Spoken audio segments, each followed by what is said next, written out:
Hey guys, this is Miss Holtz. In the last video we talked about how to use a protractor and Pythagorean theorem to find the direction and magnitude of vectors. But this time we're going to talk more about how to do that with trigonometry. So let's talk a little bit about the math of that first. So here we have a triangle, a right triangle. It has a right angle right there. And all of these different sides have different names. So this side right here is the hypotenuse. It's the longest side of the triangle, and it's directly opposite from the 90-degree angle. This angle right here is theta. And this side is called the adjacent side. It's part of the side that makes up this angle, and it's not the hypotenuse side, so we call that the adjacent. And then this side right here is called the opposite side. It's directly opposite from this angle theta. So when you need to calculate any of these values here, you use the function sine, cosine, and tangent. And an easy way to remember what these equations are is with the acronym SOHCAHTOA. So we have SO, CA, and TOA for each of the equations. So the S in SO stands for sine, and it's the ratio of the value of the opposite side to the value of the hypotenuse. And the cosine of the angle is the adjacent side of the hypotenuse, so that's where we get CA in SOHCAHTOA. And then the tangent is opposite over adjacent. So those are the equations you'll be using to find that information. So let's do an example. Let's say we have an object that's being launched from the ground at a velocity of 15 meters per second, and it's being launched at an angle of 20 degrees. So we can think about this in terms of a triangle. So let's make a triangle out of this vector here. And this is our 90-degree angle. So we know that this side right here is the longest side of the triangle across from the 90-degree angle. So this is the hypotenuse. This is our angle theta.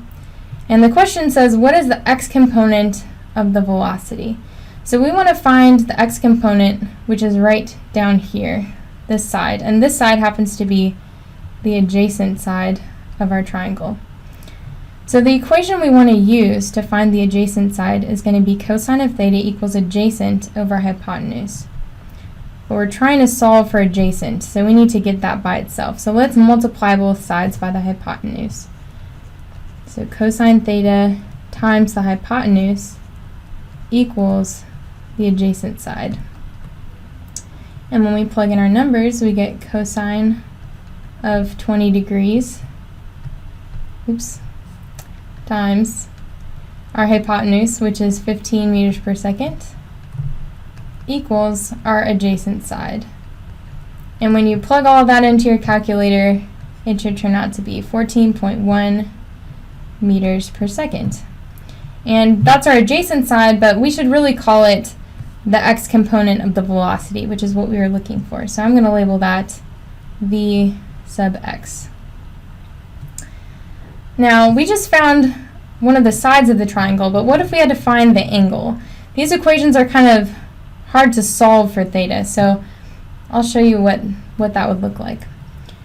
So each of those equations, sine, cosine, and tangent, you can take the inverse sine, inverse cosine, and inverse tangent to find theta given any of these sides. So let's say we were given the same scenario, something being launched at 15 meters per second, but we didn't know what this angle was right here, this angle theta. We didn't know what that was, but we were given the x component of the velocity.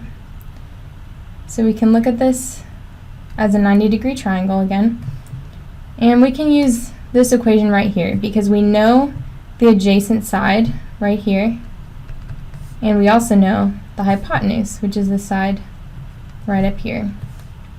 So plugging those numbers in, we know theta equals the inverse cosine of the adjacent side, 14.1 meters per second, over the hypotenuse, which is 15 meters per second. And when you plug that into your calculator, you should get 20 degrees, which is your angle theta. So those trigonometric equations are really useful to figure out the angles and different components of the velocity when you have a velocity vector in two dimensions.